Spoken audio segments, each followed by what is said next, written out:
자, 2010년 행시 1문부터 같이 보도록 하겠습니다. 자, 1번 문제부터 같이 봐주시면, 그 동질적인 상품을 판매하는 기업들이 꾸르노 경쟁을 하는 과점 시장에서 이제 추측된 변화는 0이다라고 전제를 하고 있어요.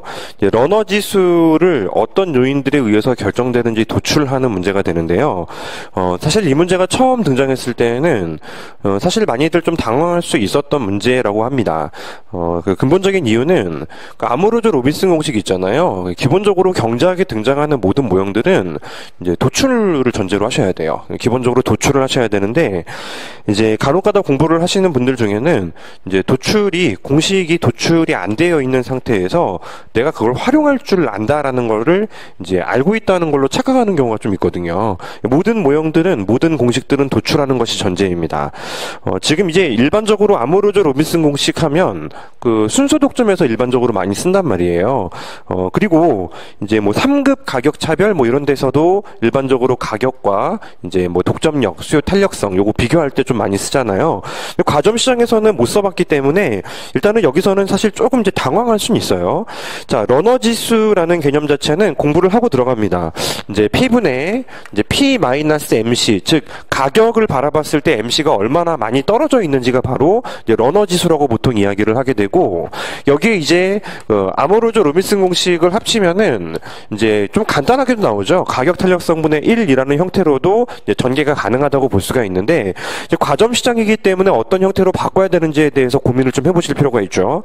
자, 기본적으로 이제 MR이라는 부분으로부터 출발을 해야 되는데요. 순수 독점이면은 첨자를 달 필요가 없습니다만, 이제 과점 시장이라고 하면은 개별 기업의 MR이 필요하게 됩니다. 따라서 개별 기업의 MR을 나타내는 곡선을 공식으로 도출을 해주실 필요가 있게 되는 것이고, 그러면 자, 마찬가지죠. 그러니까 가격은 동질적이고요. 판매량은 개별 기업의 판매량이에요. 전체 판매량이 아니고 개별 기업의 판매량을 기준으로 개별 기업의 수량으로 미분을 해야지 이제 개별 기업의 한 개의 수입을 도출을 할 수가 있는 것이고, 자, 도출하는 과정이 뭐 별거 아니잖아요. 앞에 거 뒤에 거 모두 자신의 수량에 영향을 받기 때문에 이제 앞에 거 미분하고 뒤에 거 놔두고 이런 방식을 쓰죠. 앞에 거를 놔두고 뒤에 걸 미분하면 1 플러스 앞에 거를 미분하고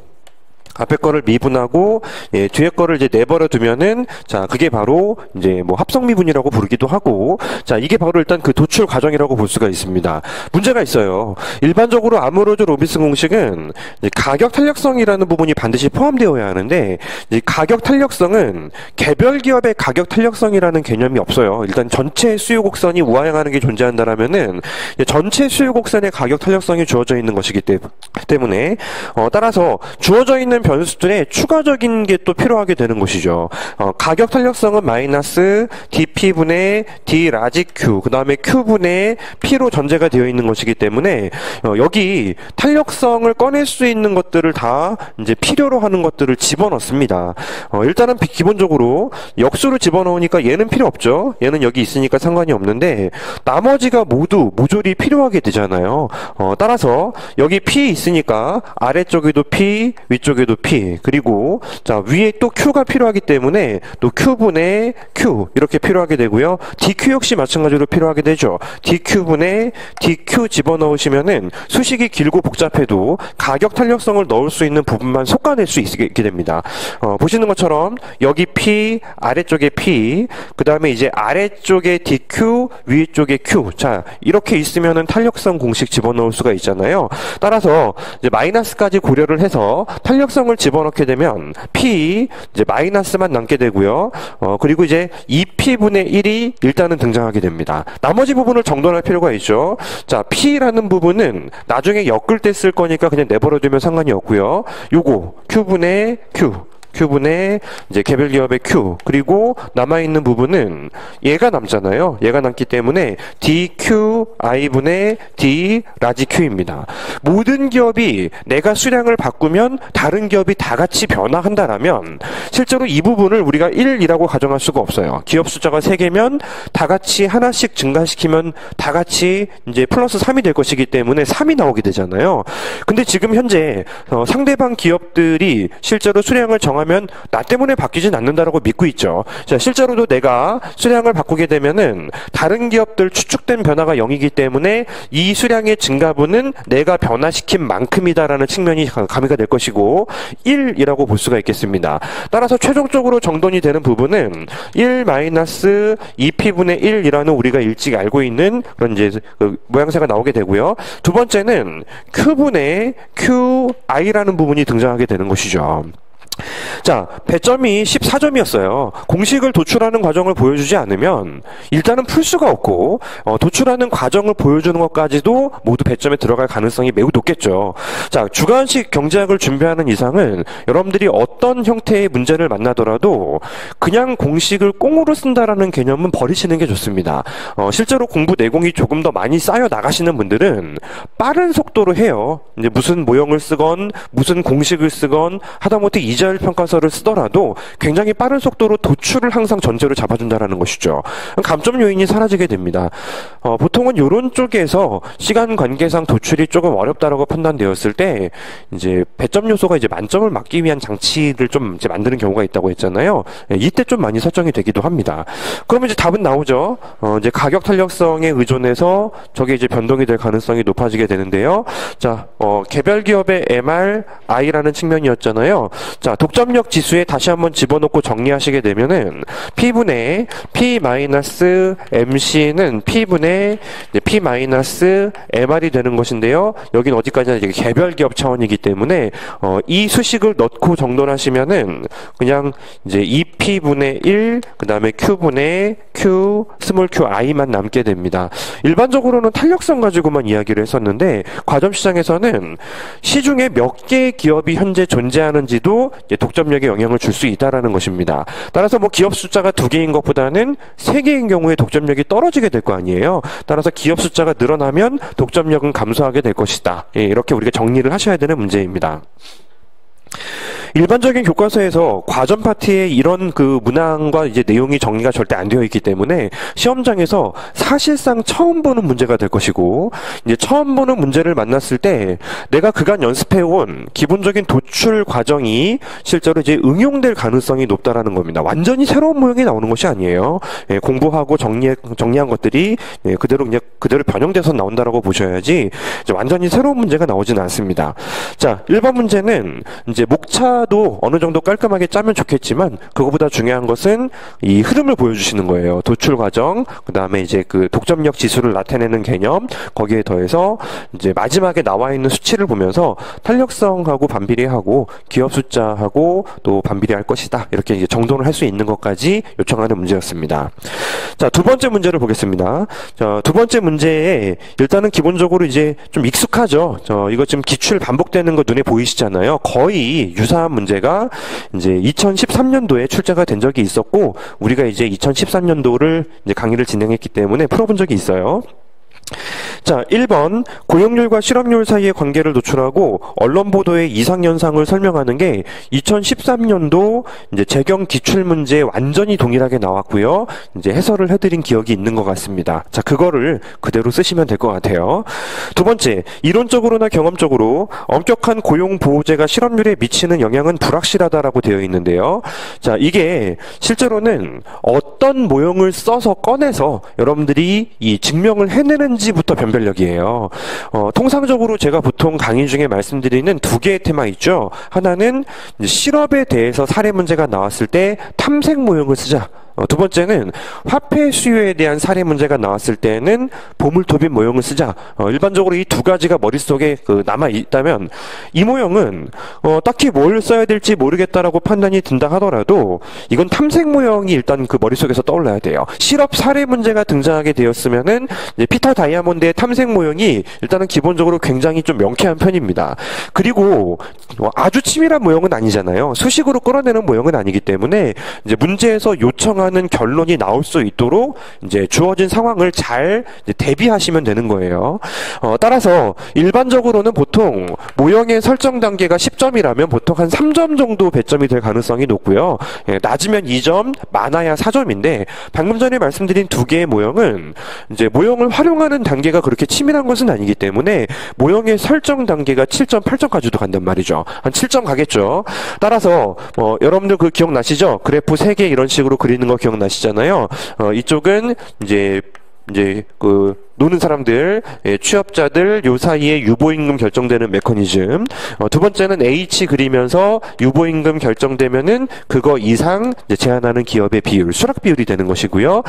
그리고 마지막에는 저 해설지에 나와 있는 그래프가 나타나야 되겠습니다. 해설지는 현재 지금 그 왼쪽에 두 개의 그래프를 그리지 않았지만 이 문제를 실전에서 만났으면 필연적으로 그래프를 모두 그려주시면서 도출 과정을 소홀히 하시면 안 돼요. 그래서 자, 세 번째는 이렇게 되는 거잖아요.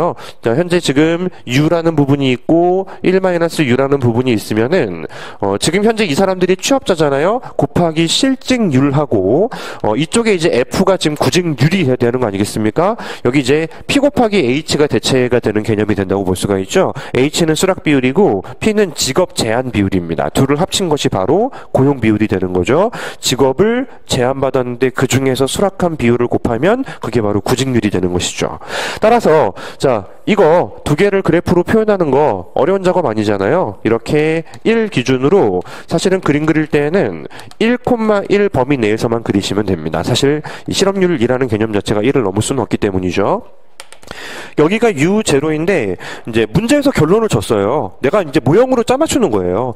고용 그 실업률에 미치는 영향이 불분명하다라는 것인데 이론적으로 경험적으로 엄격한 고용보호제라고 하면은 직관적인 아이디어를 담을 수밖에 없습니다. 일단은 첫 번째 S의 1-U라고 하면은 실직률 자체가 떨어질 가능성이 높아요. 고용 보호가 되기 때문에 화장실 앞에 책상을 갖다 둔다 하더라도 자르진 않는다라는 거죠. 따라서 일단은 얘가 떨어지는 충격이 발생하는 게 기본적으로 이제 전제가 돼야 됩니다. 빼먹을 수 없어요.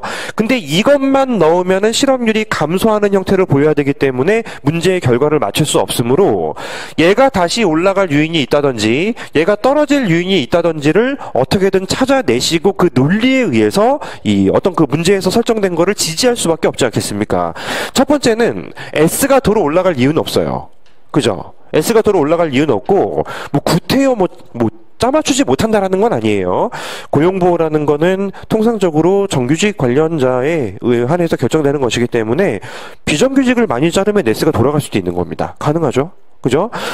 그것도 뭐 가능하다는 이야기가 되고요. 이쪽에서 자르기 어렵기 때문에 더 신중해질 수 있겠죠. 직업을 제한하는 비율 자체가 떨어져 버리면서 이게 오른쪽으로 내려가는 형태도 실제로 목격을 할 수가 있습니다. 특히 이 모형은 더더욱 여러분들이 문제에서 결과를 줄 거예요. 결과를 주고 이제 필연적으로 실업률이 올라가는 느낌, 필연적으로 실업률이 떨어지는 느낌이 아니라면은 결과를 먼저 주고 이제 모형으로 잘 설명해 봐. 이 모형으로 설명해 봐라는 측면으로 출제가 될 것이기 때문에 사례 문제를 푸실 때 굉장히 강점을 갖게 만들어주는 모형 중에 하나가 되는 것입니다. 사실 우리가 기출문제를 지금 한 10개 정치를 막 계속 여러분들이 풀면서 정리를 하고 계시잖아요. 반복되는 것만을 목적으로 하는 건 아니에요. 예전에 나오는 게 또 나오는 모양새가 나오기 때문에 그래서 내가 이 어떤 문제 타입 자체를 기억해 두고 다음번에 나오면은 써야지라는 개념도 굉장히 중요하지만 다시 말씀드리지만 배점감을 연습하는 것도 중요하고 이게 3점일 때 이 모형을 쓰겠습니까? 아니거든요. 3점일 때에는 실직률이 좀 어려워지지만 기업들이 또 고용에 대해서 신중해질 수 있기 때문에 따라서 이제 실업률이 불분명하다라고 한 3줄 처리할 수도 있다라는 거죠. 10점이라면은 모형을 꺼내는 것이 필연적이지 않겠습니까? 따라서 이제 배점감을 익히는 것도 굉장히 중요한 목표가 되고요. 또 이제 이론 강의 때는 분명히 말씀을 드리지만 여러분들이 다 일일이 기억을 잘 못하세요. 실제로 한번 사례를 보셔야죠. 아, 이게 정말이네. 이제 실업 사례 문제를 풀 때 탐색 모형이 어지간하면 한 번씩은 등장하는구나. 이런 어떤 그 감각적인 부분을 좀 캐치하시라고 이제 문제를 풀고 연습하는 거라고 생각하시는 것도 좋겠어요. 세 번째, 반면에 엄격한 고용보호제는 고용률을 감소시키는 것으로 나타나고 있다. 이게 시험장에서 당황하잖아요. 그럼 두 번째 문제의 실업률, 세 번째 문제의 고용률이 같이 읽혀요. 같이 똑같은 거를 익혀가지고 2번하고 3번에서 혼란이 옵니다. 무슨 소리야 갑자기 왜 2번에서는 불분명하다고 해놓고 반면에 세 번째에서는 감소시킨다고 봐. 감소시킨다. 이게 더 크구나라고 이제 여러분들이 착각할 수 있다라는 거죠. 실제로 문제를 읽으실 때만큼은 긴장될 거예요. 시험장에서 여러분들이 이제 경험이 있으신 분들은 더더욱 그렇겠지만 정말 긴장이 많이 돼요. 문제를 읽을 때만큼은 평소에도 실제로 굉장히 좀 천천히 차분하게 읽겠다라는 마인드를 좀 가지시는 게 굉장히 중요할 것 같습니다. 위에서 물어본 건 실업률, 밑에서 물어본 건 고용률 따라서 개념이 달라요. 고용률을 감소시키는 것으로 나타난다라는 게 뭐 아시다시피 우리나라의 고용률이 낮은 이유를 써먹으면 되죠. 자, 고용보호제가 비경제 활동 인구를 늘리는 그런 메커니즘을 몇 개 적시하시면 그만이에요. 딱히 모형이 있는 것은 아닙니다. 특정한 모형이 있는 것은 아니고 이제 설문이와 마찬가지로 실업률의 변화가 불확실하다 하더라도 강력한 고용보호제는 이제 실망 실업자를 좀 많이 만들 가능성이 있고, 학업 지연 연장, 기혼 여성들의 고용을 감소시킬 것이고, 그러니까 일자리가 이제 고용 자체가 줄어들게 되면은 아무래도 이 경제에서는 실망 실업자가 비경제 활동 인구가 늘어나는 게 좀 많아질 수 있지 않겠습니까? 설문일에서는 군인 이야기를 합니다. 우리나라는 특수성 때문에 군인이 많아서 비경제활동 인구가 많아서 고용률이 낮다. 하지만 설문 3에서는 군인 이야기를 하시면 안 되겠죠. 고용보호제가 군 입대를 늘리는 것은 아닙니다. 그리고 그 직업군인 가면 되지 않습니까? 거긴 정원이 갑자기 늘어나요? 그렇죠. 직업군인은 직업을 갖는다라고 보시는 게 맞고요. 이제 왼쪽에서 군인은 그 의무적인 복무를 말하는 거겠죠. 아니, 주 1시간 이상 일하고 월급 받잖아요. 요즘에 또 많이 받던데? 예전에는 한 2달 정도 땅 파고 삽질한 다음에 놀이동산 가서 입장권 끊으면은 거의 돈을 다 쓰는 정도의 월급이었는데 지금은 조금은 더 많이 받는 것 같습니다. 그래도 우리가 취업자로 보는 건 좀 오버죠. 그죠? 취업자로 그걸 보면은 청년 실업 문제가 갑자기 해결이 돼요. 이상하지. 그지? 1번에서는 넣지만 3번에서는 넣지 않아야 되는 이유 등 이런 것들도 여러분들이 조금 생각해 보신다면 난이도가 높았던 문제는 결코 아니거든요.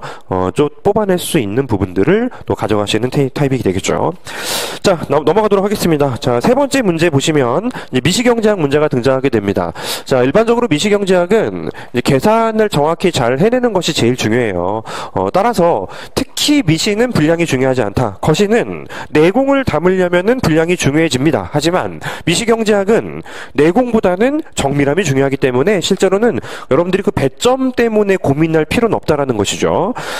굉장히 전형적인 타입의 문제이고 효용함수도 심플합니다. x, y 예산선도 계속 봐왔던 타입이고요. p, y, 1 지출함수를 구하시오. 되게 쉽죠. 지출함수를 구하라는 것인데 지출함수를 구하라고 했기 때문에 사실은 보상수요함수를 설문 1의 해결에 제가 집어넣었어요. 근데 꼭 구해야 되는 것은 아니에요. 지출함수만 구하면 되는데요. 자, 꼭 같이 풀어보자라는 것보다도 흐름만 한번 점검해보고 넘어가자라는 거죠.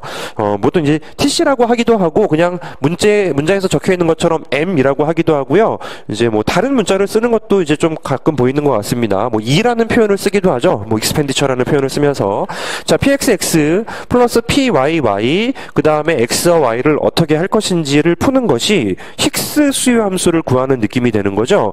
보상 수요함수가 필요하구나. 자, 요거는 이제 효용함수입니다. u는 x, y가 되는데요. 어차피 지출함수를 하건 왈라스 수요함수를 도출하건 수요함수가 필요하다면은 필연적으로 얘가 필요하게 됩니다. 이렇게 효용을 달성하고 싶어요. 이런 점에서 지출하는 것이 최선이다. 즉 접하는 것이 정답이다라는 그래프 설명이 우선적으로 무조건 먼저 들어가야죠. 그리고 나서 두 번째가 바로 이러한 수식이 되는 것입니다. 즉 그래프가 접하는 점이 정답이다라고 판단이 들었을 때에만 수식도 진행을 할 수가 있게 되는 것이기 때문에 따라서 1개 조건은 이제 py분의 px하고 이제 뭐예요? MRS xy죠. MRS xy는 간단하게 계산하면은 이제 x분의 y라고 또 간단하게 등장하기 때문에 금방 하실 수 있는데요. 이 조건이 만족되면서 지출을 해야지 지출을 극소화할 수 있게 되는 것이고 자, 방향만 잡는다 그랬죠. 얘를 여기 대입하시면은 보상수요 곡선이 등장하게 됩니다. 생각보다는 쉽게 나오죠. 생각보다는 이제 쉽게 등장하게 되고요. 그 보상수요 곡선을 여기에 대입해서 정리하시게 되면은 지출 함수가 등장하게 되는 것입니다. 우리가 일반적으로 이 보상수요 곡선과 보통수요 곡선의 차이는 굉장히 좀 확실하게 잡아두실 필요가 있잖아요. 근데 이게 균형 상태라고 한다면 사실은 보통수요 곡선과 이제 보상수요 곡선은 쌍대성을 갖는다라고 보통 이야기를 하게 돼요.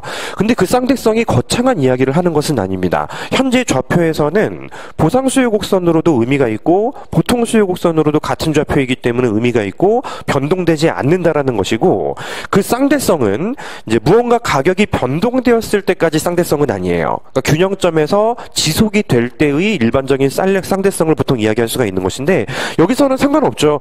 이제 전형적인 타입으로 도출해서 자, 어떻게든 이제 지출함수를 2라고 한다면은 얘를 px 괜찮아, py 괜찮은데 u라는 변수를 집어넣고 xy를 지우자라는 것이 기본적인 컨셉이 되는 것이죠. 그러니까 간접표현 함수 도출하는 방법은 똑같은데 이제 순서는 똑같지만은 이제 위치가 달라졌기 때문에 이제 의미가 달라질 뿐이라는 것이죠. 자, 지출함수 구하는 건 이렇게 하시면 될 것 같고요. 두 번째, 이제 PY는 1달러, M이 100달러일 때 PX가 1달러에서 0.25달러로 하락한다면 소비자의 총 효용은 얼마만큼 변화하는가입니다. 자, 이 문제를 보면서는 반드시 머릿속에 간접표현 함수가 떠올라야 됩니다. 간접표현 함수 테마 쪽에서 얘는 언제 씁니까? 라고 질문을 하면 이제 보통은 두 가지 정도로 봐요. 이제 문제에서 질문을 하고 있는데 이게 변화하는 것이 가격, 소득 등등, 그때 효용의 델타 값을 물어보면은 간접형 함수를 쓰자라고 보통 이야기를 하고요. 두 번째는 질문을 했을 때 기초 단위 바뀌는 거 있잖아요. 미분하는 단위 있지 않습니까? 그게 이제 첫 번째이고, 두 번째는 보상 변화하고 대등 변화 물어볼 때 실제로 계산 문제식 간접형 함수를 쓰게 됩니다. 지금 이 문제는 실제로 얼마만큼의 효용이 바뀝니까? 라는 첫 번째 케이스를 질문한 것이고, 보통 이게 통상적으로 출제가 되면 px가 뭐 한 단위 바뀌면 효용이 얼마나 바뀝니까? 라는 보통 그런 질문들이 좀 많은데, 지금은 넉넉히 바뀌었기 때문에 미분 개념보다는 조금 더 넉넉하게 잡아서 쓰긴 씁니다. 하지만 어찌됐건 간접효용 함수라는 건 px, py 뭐 이런 것들로만 이루어진 것이 간접효용 함수이기 때문에 x가 변화할 때 얼마만큼의 효용 변화가 발생하게 되는지를 찾는 것은 어려운 작업이 아니죠. 배점은 넉넉했어요. 자, 1번은 간접효용 함수의 도출입니다. 두 번째는 이제 효용의 변화분을 이제 도출하는 거죠. 계산하는 거죠. 자, 간접효용 함수 다시 필기 안 할게요. 맥스, u 기준으로 이제 제약 조건은 예산선이라고 했을 때 효용 극대화 1개 조건이 등장하게 되죠. FOC가 등장하게 되고, 그림을 새로 그릴 필요는 없습니다. 이거 그냥 써도 괜찮을 것 같아요. 1개 조건을 여기 대입하고 여기 넣어서 정리하는 것이 바로 간접효용 함수가 되는데요. 문제에서 효용 함수 를 줬잖아요. 사실 이게 곱하기 1 되어 있기 때문에 2차 동차 함수죠. 의미 없어요. 의미 없지만 이제 그럼에도 불구하고 우리가 문제에서 준 함수를 그대로 쓰자라는 것은 원칙입니다. 이게 순서만 의미가 있기 때문에 간접형 함수를 도출할 때 x 곱하기 y에 구할 것이냐, x의 0.5, y 0.5로 바꿔서 구할 것이냐 상관없다는 얘기예요. 하지만 문제에서 준 효용 함수대로 도출할 것이다. 그렇게 도출된 그 효용 함수를 보면은 이제 현재 효용값이 나오고요. 나중에 효용값도 등장하니까 빼주면 델타 값이 등장하게 되는데요. 반드시 명시하고 넘어갑니다. 델타를 물어봤으니 답했지만 의미가 없다라는 거 답하셔야 돼요. 간접 효용함수도 원래 출발했던 효용함수가 서수적 의미가 있는 것이기 때문에 이렇게 꼬아서 도출한 간접 효용함수도 순서만 의미가 있는 것입니다. 따라서 물어봤으니 답을 하지만 의미가 없다라는 것까지 배점 요소에 반드시 들어가게 되는 거죠. 세 번째, PX가 똑같이 하락할 때 보상 변화 측면에서 소비자의 이득이 얼마입니까? 라고 물어보게 되는 것인데요. 자, 보상 변화를 답하는 방법은 사실 두 가지예요. 자, 1번에서는 제가 간접형 함수를 써서 도출을 했고, 두 번째는 지출 함수를 써서 도출을 했습니다. 근데요, 설문 1에서 지출 함수를 구하라고 했어요. 그리고 두 번째에서는 이제 간접효용함수를 쓰는 것이 타당해요. 세 번째 문제에서 간접효용함수로만 서술하게 되면 첫 번째 지출함수를 꺼냈던 거를 사실을 못 쓰고 넘어가 버릴 가능성이 높기 때문에 얘는 또 배점이 10점으로 조금 늘어났잖아요. 시간이 많이 걸리는 작업도 아닌데 조금 늘어난 걸 고려할 때에는 예상컨대 설문 1, 2에서 꺼낸 두 가지 개념이 보상변화 계산 시 둘 다 가능하다라는 거를 어필하는 것이 좋다라는 판단이 듭니다. 라고 이제 사후적으로 제가 말씀드리지만 아마 실전에선 둘 중에 하나만 써서 정답을 맞춰도 이제 점수에는 큰 타격이 거의 없을 것이다라고 생각이 돼요. 자, 실제로 이제 문제 푸는 과정 방법 자체는 이미 해설지를 읽어보고 오신 분들은 충분히 이해할 수 있을 거라고 생각해요. 간접효용함수를 쓸 것이냐, 지출함수를 쓸 것이냐. 아, 되게 애매하네. 1번에선 지출, 2번에선 간접효용함수이기 때문에 애매할 때는 빠른 속도로 두 가지를 다 쓴다. 이게 기본적인 원칙이죠. 따라서 실제로 문제 자체가 어려운 것은 아닙니다. 단위만 조금 조시하시면 되는데 보상 변화는 원래 효용으로 가기 위해서 바뀌어버린 가격체계로부터의 델타 값을 말하잖아요. 따라서 그 간접 효용함수를 도출했더니 4px, py, m 제곱이라고 적혀 있다면 4 곱하기 1 곱하기 1 그 다음에 m제곱이죠. 100의 제곱. 이게 바로 원래 효용이에요. 효용 값 자체는 의미가 없지만 일치시킨다라는 개념에서는 순서 함수로도 의미가 있는 것이죠. 얘가 4 곱하기 0.25 곱하기 1로 바뀌었는데 100에서 플러스 CV 합시다. 어차피 부호는 이미 정해져 있는 것이기 때문에 그렇죠.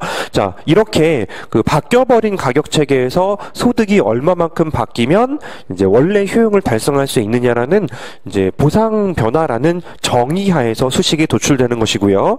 자, 두 번째 지출함수로 도출하는 거는 해설지를 같이 한번 눈으로 봐주세요. 정의가 달라지는 건 아닙니다. 기존의 효용을 누리기 위한 필요한 최소 지출은 50이죠. 50. 현재의 효용을 누리기 위해서 필요한 최소 지출은 100이죠. 지출함수에 그냥 대입하면 돼요. 그죠? 실제로 지출함수라는 것은 그 지출 극소와 접하는 점을 찾아간다라는 것까지 포함이 되어 있기 때문에 그렇습니다. 둘 사이의 격차가 50이에요. 이 문제를 보면서 여러분들은 지출함수로도 보상 변화를 얼마든지 계산할 수 있구나. 이거 판단 내리셔야 됩니다. 원래의 효용으로 접근하기 위해서 이제 최소 지출 기준 얼마만큼의 델타 소득이 필요한지도 보상 변화를 계산하는 방법 중에 하나가 되는 것이죠. 그죠? 거기에 그래프까지 뭐 정밀하게 그릴 수만 있다라면은 뭐 금상첨화라고 볼 수가 있겠는데요. 이제 그래프 자체는 사실은 여기서 배점이 클 수는 없어요. 한 1점 정도, 2점까지 가지는 않습니다. 그래프가 풀이의 중심이면은 배점은 커질 수밖에 없지만 여기서의 그래프는 적당한 배점 정도로 생각하실 수밖에 없죠. 그래서 문제 3번은 이제 정통적인 모처럼 이제 미시 문제가 등장했던 테마인 것 같고요. 최근 기출 쭉 훑어보시면서 느낌이 조금 오시죠? 이런 식으로 굉장히 쉽게 출제되는 것들이 조금은 멀어지고 있어요. 최근의 기출 문제들은 어떤 형태라든지 어떤 형태로라든 조금씩 변형을 시키려고 노력을 기울이고 있는데 이제 조금 정통적인 형태는 조금씩 좀 뒤로 자꾸 밀려가는 느낌이 들긴 듭니다. 정말 쉬운 테마들 말하는 거예요. 자, 그래도 등장합니다. 기본 점수는 줘야 되기 때문이죠. 자, 네 번째 문제를 같이 보도록 하겠습니다. 거시경제정책의 과제는 실업과 인플레이션 관리라고 말할 수 있는데 실업과 인플레이션의 상충관계로 인해 경제정책의 어려움이 가중되고 있습니다. 실업과 인플레이션 상충관계 총수요 총공급 곡선을 이용하여 답하시오. 이론적인 부분이 조금 등장했죠. 인플레이션은 언제나 어디서나 화폐적 환상이라는 굉장히 유명한 말은 이제 고전학파 경제학의 이분성, 화폐의 중립성, 요거 실제로 별거 없어요. 왼쪽 그래프, 밑에 그래프 보시면은 그 이분성이라는 거는 실물 변수가 화폐 시장에 영향을 받지 않으며 완전히 분리가 되었다라는 것이고 베일에 쌓여 있다는 거잖아요. 그리고 이제 화폐의 중립성은 화폐 시장에서 충격이 실물 시장에 영향을 미치지 않는다라는 것이기 때문에 개념상으로는 유사해요. 개념상으로는 유사한데요. 들어보세요. 고전적 이분법은 그냥 나눠도 충분했던 경제 시절입니다. 1800년대를 의미하기 때문에 이제 실물 시장에서 화폐 시장으로 넘어간다, 화폐 시장에서 실물적으로 넘어간다, 이 두 가지가 증명이 잘 안 돼요. 왜냐하면 실물 시장 쪽에서 발생하는 사건이 너무 안정적이야. 하지만 이제 통화론자들이 실제로 약간 득실됐던 이제 1970년대 정도만 돼도 알 수 없었던, 예상치 못했던 충격들이 자주 발생하게 됩니다. 과거랑 되게 경제 상황이 달라요. 따라서 고전적 이분법이라는 표현을 쓰자니 너무 고전적이기도 하고 이제 화폐 시장에서 넘어가지 않는다라는 건 똑같이 가정할 수 있지만 실물 시장에서 화폐 시장으로 넘어오는 충격은 실제로 성립이 돼요. 그러다 보니 실제로는 화폐의 중립성이라는 표현, 이쪽 방향으로 넘어가지 않는다라는 걸 쓰는 것이 조금 낫지 않냐라는 생각을 가지면서 용어상으로 조금 정돈한 개념입니다. 근본적인 마인드는 똑같다는 거예요. 고전적인 이분법 역시 실물 변수와 이제 명목 변수들은 완전히 분리가 되어 있음이라는 개념이지만 이제 증명된 바는 없다라는 거죠. 실물 변수가 명목 변수로 넘어오지 않는다라는 걸 증명하기까지는 사실 약간 변화가 필요했다라는 것이에요. 개념상으로는 유사합니다. 왼쪽 그래프 봐주시면은 AD 곡선 올라가잖아요. SRAS 곡선이 잽싸게 따라 올라가요. 떨어지잖아요. 잽싸게 따라서 내려와요. 따라서 결코 이제 가로축이 실물 변수인 것 같은데요. 물가 명목 변수로 왔다 갔다 하는 건 괜찮은데 Y쪽에서 변화는 발생할 수가 없다라고 보는 것이 고전적인 마인드이고요. 오른쪽에 화폐의 중립성 보이시죠? 이건 뭐 전형적인 타입의 그래프니까요. 통화량을 증가시키는 정책을 펼쳐봐야 물가만 상승하고 실물 경제에 영향을 미치지 못한다. 그 이상 설명할 것도 없습니다. 두 번째, 이거는 어떤 걸 쓰라는 건지만 정확히 판단 내리게 되면은 진짜 쉬운 문제이지만 그거를 판단하기 못한다면은 허술한 답안이 될 수도 있는 거죠. 원유가의 상승으로 스태그플레이션이 발생할 경우 담당자들은 보통 재정정책이나 금융정책을 이용하여 총공급 충격을 상쇄시키려는 노력을 한다. 총수요 관리 정책의 어떤 정책이다라고 지칭한 것은 아니고 AD를 오른쪽으로 보내는 정책 또는 AD를 좌측으로 보내는 정책이에요. 자, 이거 마찬가지죠. 스태그플레이션 딜레마. 반드시 적어야 됩니다. 스태그플레이션 딜레마. 자, 실제로 여기 AD 곡선과 이제 SRAS 곡선이라고 합시다. 이게 좌측으로 올라가면 물가가 상승하면서 동시에 Y가 줄어드는 스태그플레이션 딜레마가 발생하게 되는 거잖아요. 그러면 이건 뭐 전형적인 타입의 문제죠. AD 곡선밖에 못 움직이는데 물가를 자제시킬 것이냐? 또는 Y를 자제시킬 것이냐. 둘 중에 하나는 이제 확실하게 또 이제 심각하게 문제가 생겨버리지 않습니까? 정책 딜레마를 물어보는 것이고요. 정책 딜레마라는 게 보통 통상적으로는 문제에서 무언가 상황을 주고 사례 문제를 풀었는데 소결까지 갔더니 물가는 오르고 Y는 줄었더라. 스태그플레이션이 발생하더라라고 했으면은 언급하는 정도가 될 가능성이 높습니다. 이런 경우에는 둘 중에 하나를 정책으로 이제 컨트롤했을 때 반대편이 크게 이제 악화될 수 있는 정책 딜레마 또는 스태그플레이션 딜레마가 발생할 수도 있다. 근데 그게 단독적으로 나오면 10점이 될 수도 있다 그랬잖아요. 여기 기출에 보이네요. 한 10점 정도로 이제 1번 물가를 안정화시키는 경우, 2번 균형소득을 GDP를 안정화시키는 경우, 둘 중에 하나가 안정화되기 위해서는 반대편 변수가 튕겨나가는 형태를 설명할 수 있어야 되겠죠. 그죠? 세 번째, 합리적 기대 모형은 합리적 기대라는 단어가 나왔으니 일단은 이제 세고전학파, 세케인작파적인 마인드가 답안에 담겨야 되겠죠. 물가 상승에 대한 경제 안정화 정책이라 하더라도 금융당국이 하는 건 별로다.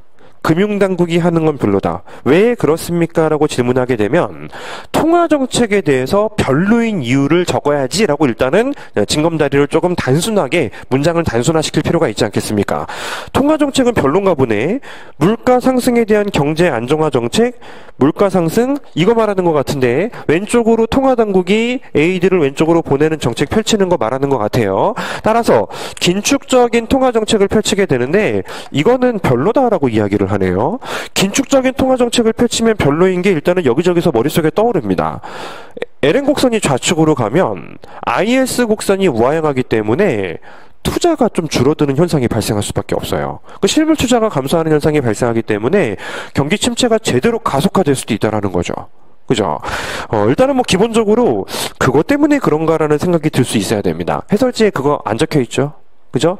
그리고 이제 두 번째는 신축을 가정하는 학파는 사실 재정정책이나 통화정책 모두 별로라고 이야기를 할 겁니다. 따라서 이제 1번은 사실은 약간 논점에서는 살짝 삐져나와 있어요. 삐져나와 있습니다. 왜냐면 이제 금융당국이 정책을 시행하는 것이 바람직하지 않다라는 말은 재정당국이 하는 게 낫다라는 이야기를 하는 것과 마찬가지거든요. 근데 신축을 가정하는 학파는 엄밀하게 따지면 금융당국이 하는 것도 재정당국이 하는 것도 별로다. 왜냐면 요점이 베스트예요. 지금 주어진 여건상에서 신축을 가정하는 학파들은 시장이 찾아낸 가장 효율적인 상태입니다. 따라서 가만히 놔두세요. 놓지 마세요. 돌리지 마세요라고 말할 수 있는 것이고, 이제 경직을 가정하는 학파들이라면은 이제 그쪽으로 갈 수 있겠죠.